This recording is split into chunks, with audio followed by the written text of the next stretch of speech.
सभी को शुभ संध्या। और आज छुट्टी का दिन था तो मैंने सोचा ये पढ़ाया जाए। तो जो चैप्टर हम स्टार्ट करने जा रहे हैं द इंटरव्यू, अगर आप आज ध्यान से देख लेंगे अगर इस चैप्टर को तो आपको कोई कमी नहीं रह जाएगी। आइए हम देखते हैं। द इंटरव्यू चैप्टर जो है क्रिस्टोफर सिल्वेस्टर लिखे हैं। कौन लिखा है? Christopher Sylvester. अब क्रिस्टोफर सिल्वेस्टर इसको लिखे हैं दो पार्ट में है। पहला पार्ट ही द इंटरव्यू है और दूसरा पार्ट है बाद में बताएंगे। उसका मतलब है दूसरे पार्ट का नाम है आई एम ए प्रोफेसर। ठीक है, कह रहा है I am a professor who writes novels on Sundays. दूसरे पार्ट का नाम है I am a professor who writes novels on Sundays. ठीक है, चलिए अब हम देखते हैं इसमें क्या बातें कही गई। इसमें इंटरव्यू के बारे में दो धारणा है। ठीक है, इंटरव्यू के बारे में दो धारणा है। एक पक्ष के ये लोग कहते हैं कि इंटरव्यू एक प्रकार का साधन है सत्य तक पहुंचने का। और ये एक प्रकार के लोग, एक साइड के लोग, एक पक्ष के लोग कहते हैं इंटरव्यू एक सत्य खोदने का, सत्य का साधन है, सत्य का स्रोत है। और वे कहते हैं कि इंटरव्यू एक आर्ट है। मतलब इंटरव्यू की प्रैक्टिस करना, इंटरव्यू लेना या देना एक प्रकार की कला है। ये एक प्रकार के लोग कहते हैं, एक पक्ष के। वहीं दूसरे प्रकार के लोग कहते हैं कि इंटरव्यू कि किसी के पर्सनल जिंदगी में दखलंदाजी है, किसी दूसरे के जीवन में इंटर करना, प्रवेश करना दखलंदाजी है। और इसमें एक और बात आई है प्रिमिटिव कल्चर्स के बारे में। इसमें यह भी कहा गया है किसी का फोटो ले लेना मतलब उसकी पर्सनल सोल को चुरा लेना, आत्मा को चुरा लेना। ठीक है, इससे उसकी व्यक्तिगत जो है जो चीजें होती हैं उसको ले लेना। तो दो प्रकार का पक्ष है। एक इंटरव्यू के पक्ष में रहते हैं, कहते हैं इंटरव्यू सत्य का स्रोत है, एक अच्छी कला है, इसके माध्यम से हम सत्य की तक पहुंचते हैं प्रश्न पूछते पूछते। और दूसरे लोग कहते हैं यह एक प्रकार के किसी के व्यक्तिगत जीवन में, किसी के पर्सनल लाइफ में दखलंदाजी है। और वे ये तक कहते हैं कि कोई व्यक्ति क्या कर रहा है, अगर कहता है तो उसको वो नुकसान पहुंचाता है। और ये लोग एग्जाम्पल देते हैं कि प्रिमिटिव कल्चर में जो प्राचीन काल में ऐसा होता था, किसी का अगर कोई फोटो ले लिया तो इसका मतलब होता था कि उसने उसी की जैसे की आत्मा चुरा ली। ये बात की गई है। तो एक प्रकार का यही चैप्टर है। तो आप जान सकते हो the interview chapter has been divided into two parts. The first of all interview, the first opinion I have told that they say that interview is a source of truth or interview is a good practice if we practice its practice is an art, एक कला है। Whereas the second opinion is that interview is an illegal or unwarranted intrusion of anyone's life, किसी दूसरे व्यक्ति के जीवन के बारे में। अब लास्ट में इंटरव्यू आपने देखा होगा 130 वर्ष पहले से चली आ रही है। आज का इंटरव्यू नहीं है, बहुत समय पहले से इंटरव्यू लोग देते आ रहे हैं और लेते आ रहे हैं। बहुत समय से इंटरव्यू लोग दे रहे हैं, बहुत समय से लोग इंटरव्यू ले रहे हैं।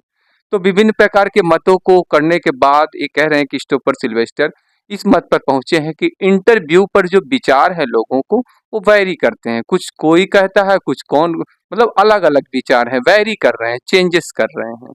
उसके बाद ये विभिन्न प्रकार के विचार को हमारे सामने लाते हैं, हमारे सब सामने विभिन्न प्रकार के विचार। आपका क्या विचार है इंटरव्यू के बारे में?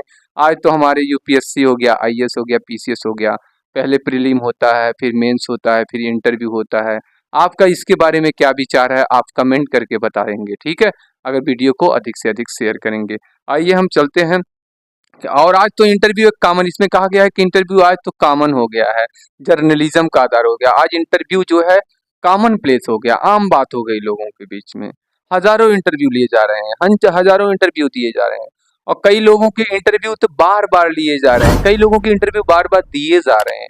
ये सारी बातें इसमें कही गई है। ठीक है, अब आगे चलते हैं हम लोग। क्या बातें हैं? वीएस नेपाल, एक संदर्भ आता है वीएस नेपाल का, ध्यान से देखिएगा बच्चों, और इसको अधिक से अधिक शेयर करना ताकि एक वीडियो देखने के बाद बहुत सारे कॉन्सेप्ट आपके क्लियर हो जाएंगे। अब हम वीएस नेपाल की बात में करते हैं, ध्यान से देखना, ये बहुत इंपॉर्टेंट है। पहली बात वीएस नेपाल के बारे में आप ध्यान दीजिएगा। वीएस नेपाल को 2001 में नोबेल प्राइज मिला था, और Nobel prize is the highest prize, बहुत सबसे बड़ा पुरस्कार माना जाता है। तो लिटरेचर के फील्ड में कई बार बड़े बड़े एग्जाम में पूछा गया है। तो नोबेल प्राइज 2001 में इन्होंने अपने पूर्वजों के बारे में लिखते थे, पुरानी यादों के बारे में, आज के बारे में नहीं, उनके पुरानी यादों के बारे में, पूर्वजों के बारे में, उनकी गाथाओं को वर्णन करते करते इन्होंने लोगों को अमर बनाया और इन्हें 2001 में इसी कारण से नोबेल प्राइज से नवाजा गया। और इन्होंने एक कहते क्या है, आप ध्यान दीजिए, ये कहते हैं कि इंटरव्यू लेने का मतलब होता है कि हम किसी को चोट पहुंचा देते हैं, ठीक है, और इससे उसकी पर्सनल आइडेंटिटी डिस्क्लोज होती है, ये कहते हैं। अब कोई कह देता है वीएस नैपाल कब पकाए नोबेल, 2001 में, पूर्वजों के बारे में लिखे, 2001 में इनको नोबेल प्राइज मिला, ये देखो। और नोबेल प्राइज को हम एनपी लिख सकते हैं, एन से नोबेल, पी से प्राइज। अब चलते हैं, इन्होंने क्या कहा, ओंडेड। ओंड माने होता बेटा किसी को घाव, किसी को चोट, है ना, किसी के चोट दे देना, किसी की घाव दे देना, इसे कहते हैं ओंडेड भाई, ठीक है। हाँ, तो चोट देना किसी का, और चोट नहीं कि चोट पहुंचाना, है ना। हाँ, हमने कहा ना, काश दो हो दिल होता सीने में, तकलीफ न होती जीने में। तो विभिन्न प्रकार की चोट कई प्रकार की होती है, घाव आपके मानसिक भी हो सकते हैं, घाव आपके शारीरिक भी आते हैं।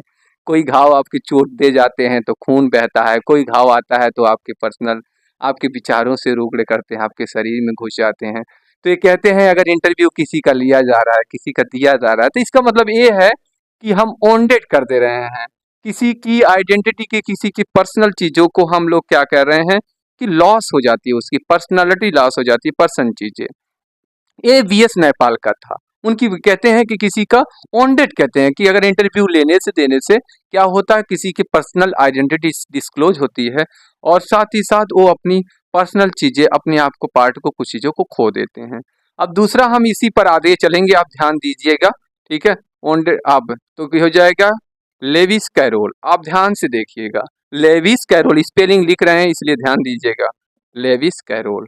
कैरोल की स्पेलिंग CARR रहेगा, मैंने गलत लिख दिया कि नहीं, कैरोल, CARR, ठीक है, कैरोल। अब ध्यान दीजिएगा, लेविस कैरोल, लेविस कैरोल, इसको ध्यान दीजिएगा। हाँ, लेविस कैरोल कौन थे, इसके बारे में आपको हम थोड़ी सी बताते हैं। Lewis Carroll Alice in Wonderland लिखे थे, एक रचना का नाम है Alice in Wonderland, Alice in Wonderland, Alice in Wonderland, इसको दिमाग में आप लोग रखिएगा प्लीज। लेविस कैरोल, ठीक है, Alice in Wonderland, Alice in Wonderland, इस रचना में को इन्होंने लिखा है और उसमें ये कहते हैं एलिस वंडरलैंड, या आप फीमेल है, ये पूरा क्लियर नहीं हो पा रहा है ना, तो ये क्या क्या बताएं, ये जस्ट आप देख लेना, किताब पूरा पढ़ेंगे तो शायद मिल जाए, आप बताना कमेंट करके फीमेल थे कि मेल थे, बस हमें कंटेंट जानना है, हम कंटेंट जान रहे हैं, और आपको पढ़ना है तो भाई विधिवत पढ़ना पड़ेगा।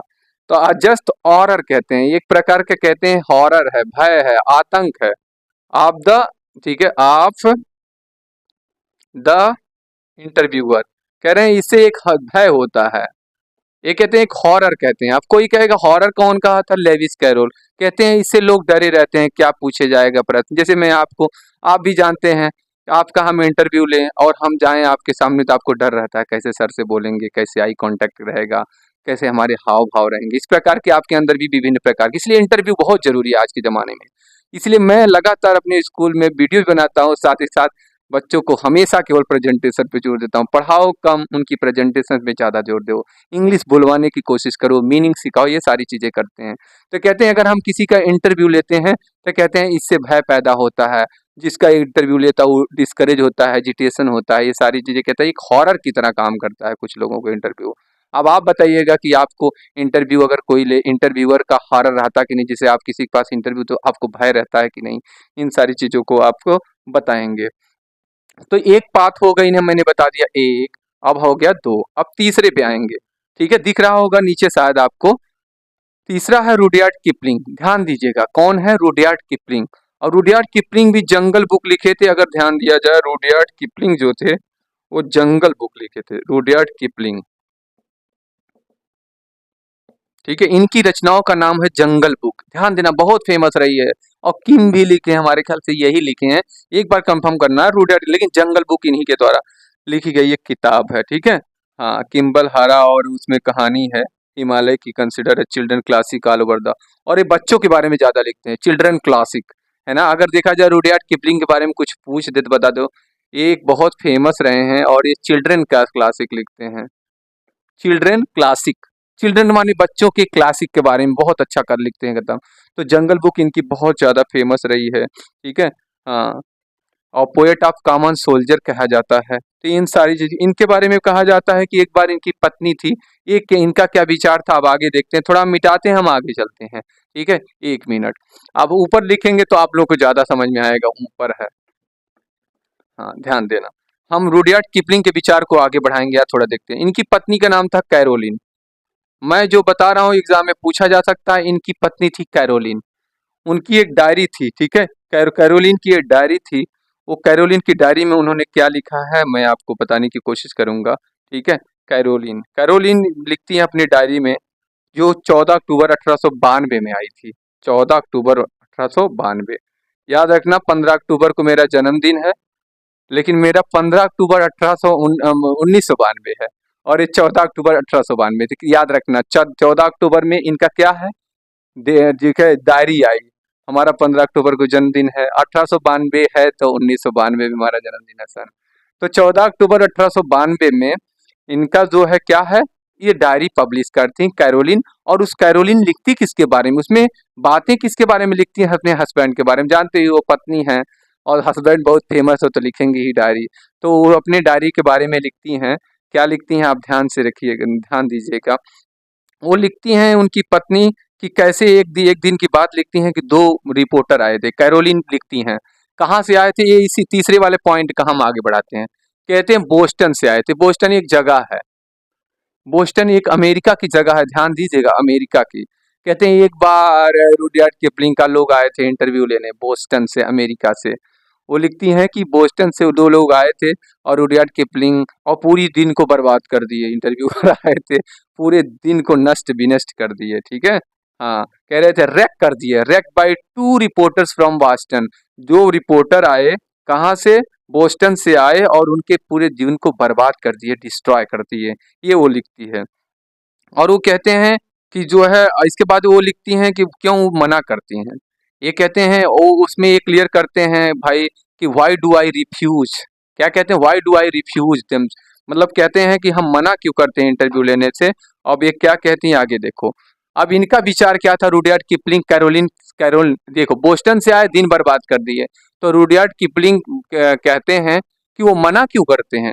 आखिर इनका विचार है, इनकी पत्नी लिखती हैं कि उन लोगों का विचार है कि मना क्यों करते हैं। उनका विचार है कि जो इंटरव्यू लेना एक इमोरल है। एक बार मीनिंग बेटा लिखना, इमोरल, ठीक है, इमोरल। ध्यान देना, इमोरल, इमोरल। और इमोरल भी बताते हैं और कहते हैं क्राइम है, ठीक है। तो अगर वाक्य बनाना यही बच्चे नहीं बताते हैं। अगर कोई कहा जाएगा इमोरल तो it is a immoral, it is an immoral. और दूसरे को इट इज अ क्राइम, क्या होगा, इट इज अ क्राइम। तो कौन बताया, रुडयार्ड किपलिंग की वाइफ कैरोलिन लिखती हैं कि जब उनसे पूछा गया बाद में कि तो आप इनकार क्यों कर देते इंटरव्यू लेने से, तो उन्होंने कहा कि एक प्रकार से इंटरव्यू लेना या देना एक प्रकार का, ठीक है, इंटरव्यू देना एक प्रकार का क्राइम है, एक प्रकार का इमोरल है। It is not moral, it is a crime. It is not moral, it is a crime. कौन कहती हैं, वो लिखती हैं, कैरोलिन लिखती हैं। वो अपनी उसमें डायरी में लिखती हैं। और डायरी कब आई थी, 14 अक्टूबर 1892। भूलना नहीं है भैया, अगर भूल गए तो प्रकार मान लो कि सब चौपट हो गया, ठीक है। और ये कहते हैं कि एक प्रकार का ऑफेंस होता है। अगर हम मान लीजिए इनका इंटरव्यू लेते हैं, इनका, तो ये वाला इधर से लेगा इंटरव्यू। कहता अगर ये इंटरव्यू इनका लेता है, देखो इंटरव्यू माने क्या होता है, एक इंटरव्यू होता है एक, तो इंटरव्यूअर बोलते हैं किसको, मान लो कि ये इंटरव्यूअर है, ठीक है।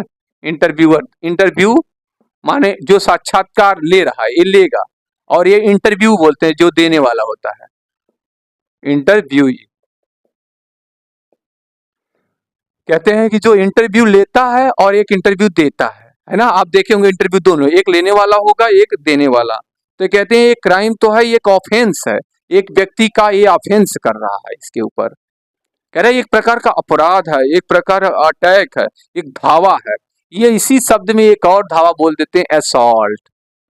बताओ धावा है तुम्हारे हिसाब से क्या है, किसी के ऊपर असॉल्ट है, किसी के ऊपर धावा बोलना जैसा है। ये कहते हैं किसी का इंटरव्यू लेने का मतलब है किसी के व्यक्ति के ऊपर धावा बोलना, एक पनिशमेंट टाइप का बता रहे हैं, ठीक है, पनिशमेंट।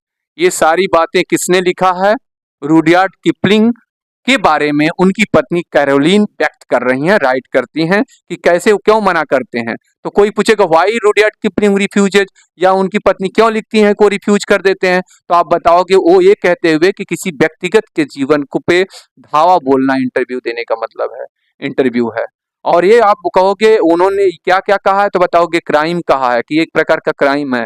और उन्होंने क्या कहा, एक प्रकार का अनैतिक कार्य है, एक प्रकार का पनिशमेंट है, ऐसा नहीं करना चाहिए। इंटरव्यू और इंटरव्यू इस प्रकार के आप चित्र भी बना दोगे, एक दो आदमी, एक इंटरव्यू लेने वाला, एक इंटरव्यू देने वाला, ठीक है।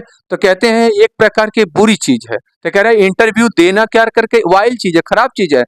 ठीक है, लेना इंटरव्यू किसी का लेना बहुत खराब चीज है, देना तो और भी खराब है। ये कहते हैं कि दोनों, चाहे इंटरव्यू लो चाहे इंटरव्यू दो, एक इंटरव्यू लेता है, एक इंटरव्यू दो देता है। कह रहे हैं इंटरव्यू लेना और इंटरव्यू देना दोनों ही खराब चीज बताते हैं। इंटरव्यू लेना भी खराब चीज है, इंटरव्यू देना भी खराब चीज है, ये दोनों बातें ये करते हैं, ठीक है, आप ध्यान देना। तो इन्होंने कहा कि ये चीजें बहुत ही खराब है। अगर वही कहे कि इंटरव्यू देना तो मना कर देंगे, अगर कहें कि वो तरीके से, और कहते हैं ये पूरी तरीके से रिस्पेक्टेबल नहीं है, सम्मानित जॉब नहीं है, बहुत खराब चीज है। अगर कोई कहे किसी से, बहुत ही घृणित कार्य है इंटरव्यू लेना। और कहते देना तो खराब है। तो कहते लेना और देना दोनों ही खराब चीज है। कौन कहा, रुडयार्ड किपलिंग के बारे में विचार व्यक्त कर रही है, उनकी पत्नी कौन है, कैरोलिन। अब बताया जाएगा रुडयार्ड किपलिंग के बारे में तो काफी बातें, इसमें एक पैराग्राफ ही इनके ऊपर है, आप जाके ध्यान से पढ़िएगा। अब हम चौथे पर चलेंगे, देखो ध्यान से। पहले वीएस नैपाल 2001 में नोबेल प्राइज पाए। उन्होंने कहा कि इंटरव्यू एक क्या है, वांटेड बाय समवन है, किसी के द्वारा एक प्रकार से चोट पहुंचाई जाती है। दूसरा लेविस कैरिल है, इन्होंने एक किताब लिखी एलिस वंडर इन वंडरलैंड में। इन्होंने कहा एक हॉरर है, इंटरव्यू से एक भय पैदा रहता है, इंटरव्यू इंटरव्यू एक प्रकार का भय है, डर है किसी के, ठीक है। हाँ, आगे है रुडयार्ड किपलिंग कहते हैं, अपने बहुत फेमस रहे हैं चिल्ड्रन बुक के लिए और जंगल बुक के लिए। ये 14 अक्टूबर 1892 में इनकी पत्नी कहती है कि बोस्टन से दो लोग आए और उनके पूरे दिन को बर्बाद कर दिए इंटरव्यू में। और कह रहे कि, और उसको कहती हैं वो क्यों, उनसे पूछा गया आप क्यों मना करते हो रुडयार्ड किपलिंग के बारे में, तो कहती हैं रुडयार्ड किपलिंग व्यक्त करते हैं कि इंटरव्यू एक प्रकार का इमोरल है, अनैतिक कार्य है, एक अपराध है, धावा है, किसी के एक प्रकार की सजा की भांति है। कहते हैं ये तो एक प्रकार के असॉल्ट है, चाहे इंटरव्यू लेना और देना दोनों ही खराब है, एक प्रकार का किसी के व्यक्तिगत पर प्रहार के समान है, जिसे आक्रमण और धावा है। आगे चलते हैं हम लोग नेक्स्ट वाले पे, इसको मिटाते हैं बेटा यहाँ से। तीसरा वाला तो ऊपर चल ही रहा था, अब देखो आगे, आज हम पूरी तरीके से इसको खत्म कर देंगे, है ना। हाँ, हम बड़ी चैप्टर इसलिए आपको पूरी जानकारी आप ले लोगे, पढ़ोगे तो आपसे कहीं फंसेगा नहीं। कई बार वीडियो देखना, 2-3 बार वीडियो देखना, आपको कभी पढ़ने की जरूरत नहीं पड़ेगी, हम सारी बात पढ़ोगे तो बहुत अच्छा लगेगा। अब तीसरा हम व्यक्ति हैं एच.जी. वेल्स। क्या है एच.जी. वेल्स, ध्यान देना, एच.जी. वेल्स। अब एच.जी. वेल्स के बारे में हम विचार करते हैं। इन्होंने 1894, ये भी 1894 है शायद, है ना, देख लेना किताब में, एक बार डेट कंफर्म करना, I am not sure, but I can say that 1894 it is said the H G. Wells. 1894 के बारे में, 1894 में इन्होंने अपने ऑर्डिल लिखे हैं। ऑर्डिल अभी हमने आंट जेनिफर लाइव क्लास में पढ़ाए थे। लाइव क्लास 5 बजे शाम को चलती है डेली, आप लोग जुड़िए, मिस ना करो बेटा, ज्यादा दिन बोर्ड का एग्जाम नहीं, आप मेहनत करो। मैं आपके सामने गला सुखा रहा हूँ, आप भी मेहनत करो। मैं दवा भी खाता हूँ, गला भी सुखाता हूँ। तो कड़े अनुभव, इसका माने होता है कटु, कटु अनुभव। जीवन में कुछ कटु अनुभव होते हैं, कुछ मिठास वाले अनुभव होते हैं, ठीक है। हाँ, आप जानते हो कि जीवन में कई खट्टी यादें होती है, कुछ मीठी यादें होती है, ठीक है। खुशी भी गुजर गई, मलाल भी गुजर गया, देखते देखते नया, ठीक है, या साल भी गुजर गया, समझ गए कि नहीं। खुशी भी गुजर गई, खुशी भी गुजर गई, मलाल भी गुजर गया, देखते देखते या साल भी गुजर गया, 2024 पास्ट अवे, चला गया। How some sorrows went away, कुछ दुख गए, एंड कुछ सम सैडनेस वेंट अवे, कुछ सुख गए। तो यही कहा गया, खुशी गुजर गई, मलाल गुजर गया, देखते देखते या साल गुजर गया, नए साल में आएंगे, जज करेंगे। आइए अच्छा आगे देखते हैं। तो ये मलाल माने आप कह सकते हैं, मैंने ये जो कहा एक प्रकार का मलाल है, ठीक है। हाँ, इसका मतलब एक प्रकार का मलाल है। देखिए लाइट एक बार आ जा रही है, तो ऑर्डिल हमने बता दिया, ऑर्डिल। अब आगे चलते हैं, ऑर्डिल के बारे में आगे पढ़ते हैं। ये कहते हैं कि फ्रीक्वेंट इंटरव्यू, अब ये जो है कटु अनुभव का वर्णन तो करते हैं, कहते हैं कि इंटरव्यू बहुत खराब चीज है, ठीक है। और इसके बारे में वहाँ से वो बंद कर दो। ठीक है, वहाँ से बंद कर दो जो लाइट हमेशा कम हो रही है। हाँ, तो मैंने क्या कहा, ऑर्डिल व्यक्त करते हैं, कटु अनुभव व्यक्त करते हैं। कटु माने कड़ा अनुभव, ठीक है। हाँ, वही बटन दबा दो, वही बटन दबा है, वहाँ दबाओ। यहाँ यहाँ काला काला यहाँ। हाँ, अरे यार वही पे, हाँ बटन है ना, वही बंद कर दो बस। अब नहीं, तभी खराब हो जा रही थी वीडियो नहीं आएगी। आगे देखते हैं। मैंने कहा ऑर्डिल, ये कौन बयां करता है, एच.जी. वेल्स। जो ये तो बहुत अच्छा, टाइम मशीन पढ़ना आप जाके, तुम लोग पढ़े होगे, विज्ञान के हो। इन्हें विज्ञान वाला कवि बहुत अच्छा माना जाता है। साइंटिफिक फिक्शन, साइंटिफिक फिक्शन, अच्छा लिख देता हूँ, आप लोग को शायद ना मालूम हो। साइंटिफिक फिक्शन विज्ञान के लिए तो बहुत ही famous. He is well known for his science fiction और प्रैक्टिकल नॉलेज। ठीक है, where is science there is no confusion. Science believes in practical. Science never believes in miracle. Science never believe in hypocrisy. Science is because of science. So believe in science, there is no miracle in your life. You consider that there is a miracle in your life? No, no, no, no. कहीं भी चमत्कार नहीं, केवल एक परिश्रम है, एक reason है, तो एक उसका परिणाम है। बिना रीजन का कोई रिजल्ट नहीं आएगा, दो ही चीज होगा। तो साइंटिफिक फिक्शन लिखते हैं। तो इन्होंने बहुत ही famous famous the time machine हो गया, इनविजिबल मैन बहुत अच्छा, इस पर मूवी भी बनी है, आप देखे होंगे शायद, अभी मालूम नहीं है। बहुत अच्छी मूवी, आपने देखा होगा, लोग फॉरेन के बनाते हैं। हॉलीवुड मूवी पहले बहुत देखी जाती थी। तो देखो द इनविजिबल मैन, आप दे इनविजिबल, इस तो मूवी बनी है इनविजिबल मैन, ये देखना देखना इनविजिबल मैन। उसके बाद the war of the words, ये सब किताबें लिखी हैं, मैं बता दे रहा हूँ कौन है, यही जान लो। The war of the word क्या है बेटा। अब एच.जी. वेल्स क्यों famous, why he is famous, because he has written scientific fiction, he has written the invisible man, he has written the war of the world। ये सब चीजें इन्होंने अपनी किताबों में लिखा है। नॉवेलिस्ट थे, सोशियोलॉजिस्ट थे, तो बहुत सारी जर्नलिस्ट थे, हिस्टोरियन थे, ये सारी चीजें इन्होंने लिखा। ये बहुत, लेकिन इन्होंने 40, ठीक है, हाँ, लेकिन इन्होंने कभी कटु अनुभव के बारे में लिखा, लेकिन बहुत, एक बार तो अनुभव, उनका इंटरव्यू जोसेफ स्टालिन का भी लिए, और 40 साल का इनका लंबा अनुभव अनुभव रहा इंटरव्यू का, बहुत ही लंबा गहरा अनुभव उनका रहा। ठीक है, तो इस प्रकार से कह रहा है कि वो फ्रीक्वेंटली अनुभव देते थे, कई बार अपने कटु अनुभव को शेयर किया है। और जोसेफ स्टालिन का इंटरव्यू लेते देते थे, दोनों पाए भी गए थे। ठीक है, आगे चलते हैं, तो समझ में आएगा जोसेफ स्टालिन इनसे संबंधित है। मैंने क्या कहा, कटु अनुभव इन्होंने व्यक्त किए हैं इंटरव्यू में, और इनकी फेमस रचनाएं बता दिया। एक है साइंटिफिक फिक्शन, दिमाग कीपिंग योर माइंड, मैं जनरल चीजें बता रहा हूँ। द इनविजिबल मैन है, उसके बाद the war of the world है, इसकी फेमस रचनाएं हैं। So please don't forget to subscribe my channel.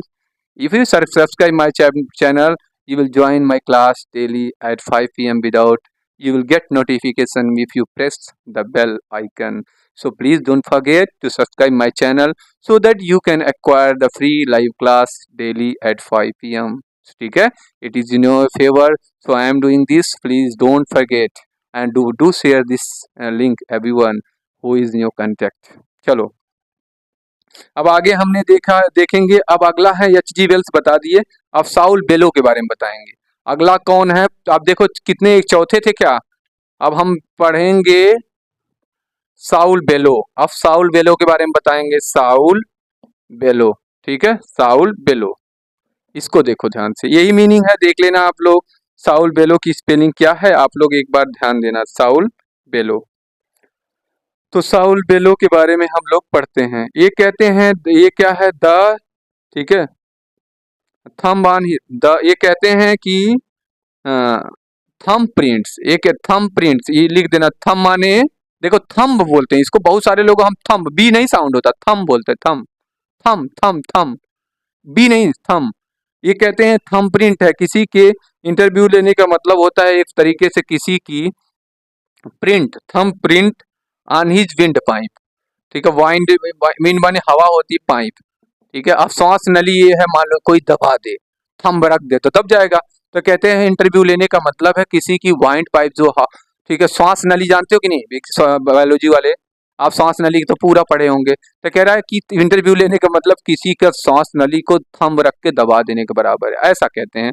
कौन कहते हैं? साउंसफुल। तो ये दिमाग में रखना, ठीक है। लाइक, अब आप यहाँ जोड़ सकते हो like a thumb print on, ये इंटरव्यू एक प्रकार से किसी के श्वास नली को प्रेस करने के बराबर है, किसी के गला घोटने के बराबर एक तरीके से आप कह सकते हो। तो इन सारे लोगों का इस प्रकार का विचार रहा है। अब आगे हम लोग चलेंगे डेनिस ब्रायन का, ठीक है। ब्रायन, डेनिस, अगला क्या है? Dennis Brian. अब आगे हम चलते हैं डेनिस ब्रायन, फिर डेनिस ब्रायन को देखते हैं, पूरा मिटा देते हैं, है ना, पूरी तरीके से मिटा देते हैं आपको।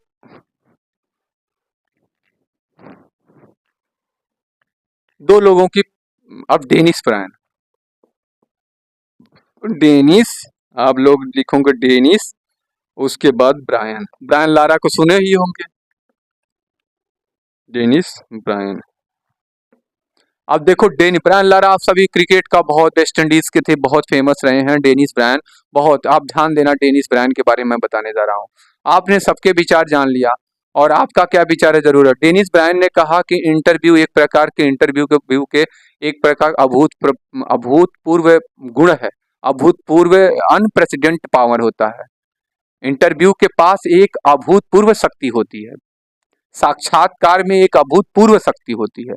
इन्होंने कहा साक्षात्कार से ही हम किसी व्यक्ति की सच्चाई उगलवा सकते हैं। एक प्रश्न पूछो, दो प्रश्न पूछो, तीन प्रश्न पूछो। अभी पुलिस पकड़ती है किसी सच्चाई तक जानने के लिए, तो इंटरव्यू तो लेती है। ढेर सारे प्रश्न पूछते पूछे हम किसी की सच्चाई उगलवा सकते हैं। कोर्ट में चले जाइए, क्रॉस एग्जामिनेशन होता है, जीरा होती है, बहस होती है, उसके माध्यम से जज लोग क्या डिसाइड करते हैं, कौन सही है कौन गलत है कि नहीं। तो डेनिस ब्रायन का है कि ऐसी बात जो विभिन्न प्रकार के दो पक्ष रहे हैं, एक पक्ष ये कहता है कि सच्चाई उगलवाने का एक तरीका है, यह एक बहुत बड़ा कला है। दूसरा पक्ष कहता है किसी के व्यक्तिगत जीवन में दखलंदाजी है, इसी की किसी व्यक्ति का पर्सनल चीजें चुराई जाती है। और ये भी बात कही गई कि ऑटोग्राफ किसी का लेना, और इन्होंने एक बात किसी के बारे में ये भी कहा था कि किसी ने क्या किया था, ऑटोग्राफ देने से मना किया कर दिया था, है ना। उनकी बात में मुझे याद नहीं आ रही है, ठीक है। शायद ये लुइस कैरोल के बारे में, वो किसी को मतलब अगल बगल नहीं आने देते थे। तो इन्होंने कहा था कि अगर इंटरव्यू है एक प्रकार के, इसके पास अभूतपूर्व शक्ति है, इंटरव्यू में इससे किसी व्यक्ति की सच्चाई तक पहुंचा जा सकता है, किसी के अंदर के गुण को जाना जा सकता है, पहचाना जा सकता है। इससे एक प्रकार से रीजन का जन्म होता है, लॉजिक का जन्म होता है, जजमेंट निकलता है। एक बहुत बड़ी शक्ति है, डेनिस ब्रायन ये लिखते हैं। तो ये इस प्रकार के दो प्रकार के पक्ष रहे। हम अगर इंटरव्यू की सीख लेते हैं, और आज के जीवन में इंटरव्यू एक बहुत बड़ा रोल है। किसी भी प्राइवेट स्कूल में चले जाइए, रिटन परीक्षा भले नहीं होगी, लेकिन जो है आपका इंटरव्यू होगा। किसी सरकारी स्कूल में चले जाइए, हम लोग भी दे के आए हैं, आप भी सिविल में जाएंगे, बहुत जगह आपको इंटरव्यू देना पड़ेगा। इसलिए मैं आपको को यही कहूंगा, अधिक से अधिक आप लोग जो है अपने आप को निखारिए, हेजिटेशन नहीं हो जाएगा, प्रेजेंटेशन अच्छा होना चाहिए। अब पढ़ाई में ठीक है, लेकिन इसके साथ ये भी देखना चाहिए। तो जो विभिन्न प्रकार के दो मत रहे हैं, एक ने कहा सच्चाई उगलवाने का साधन है, एक ने कहा कि इंटरव्यू से एक प्रकार की कला है और इस कला को विकसित करना चाहिए। दूसरे पक्ष ने कहा कि ऑटोग्राफ देना किसी को जो है एक दखलंदाजी है। इसने ये भी कहा है, इसमें कहा गया है कि एक ने ऑटोग्राफ देने से मना कर दिया ताकि कोई उसके जीवन के पर्सनल जीवन में कोई हस्तक्षेप ना हो पाए। ये सारी चीजें बातें हो गई, ठीक है। इस प्रकार से दो मत रहे हैं। तो आप क्या मानते हैं? इसे एक सत्य कला, एक सत्य निकालवाने की कला मानते हैं, सोर्स ऑफ ट्रुथ मानते हैं, या इट इज एन आर्ट मानते हैं, या आप इंट्रूजन मानते हैं, दखलंदाजी मानते हैं? और विभिन्न प्रकार के लोगों के विचार कैसे लगे, उनके बारे में आप लोग ध्यान से सुनना, पढ़ना, और हमें अपना रिव्यू जरूर देना, ये क्लास हमारी कैसी लगी। हम ऐसे ही पढ़ाते हैं, हम विस्तृत क्लास पढ़ाते हैं। हमारी क्लास बड़ी होती है, लेकिन आपके तार्किक क्षमता को बढ़ाएगी, आपके मीनिंग पावर को बढ़ाएगी। बहुत बहुत शुक्रिया। आज की क्लास हम यहीं वाइंड अप करते हैं। 5 बजे अगर आज आप क्लास देखिएगा तो 5 बजे जरूर जुड़िएगा, और हमेशा जुड़ते रहिए, पढ़ते रहिए, ठीक है। बहुत बहुत धन्यवाद, आप लोगों ने देखा, बहुत बहुत शुक्रिया। आप इसे अधिक से अधिक शेयर करिए प्लीज़, आप अधिक से अधिक बच्चों के पास पहुंचाइए। कोई गरीब बच्चा पढ़ने से छूट ना पाए, हर बच्चा पढ़े, फ्री में लाइव क्लास पढ़े। जिसके पास अफोर्ड नहीं है पैसे का, वो भी इस लाइव क्लास को जुड़ सके। Don't forget, subscribe my channel and share this link to the every to the every needy children so that my dream to teach everyone, ठीक है, can be fulfilled. शुक्रिया, थैंक यू, बाय बाय.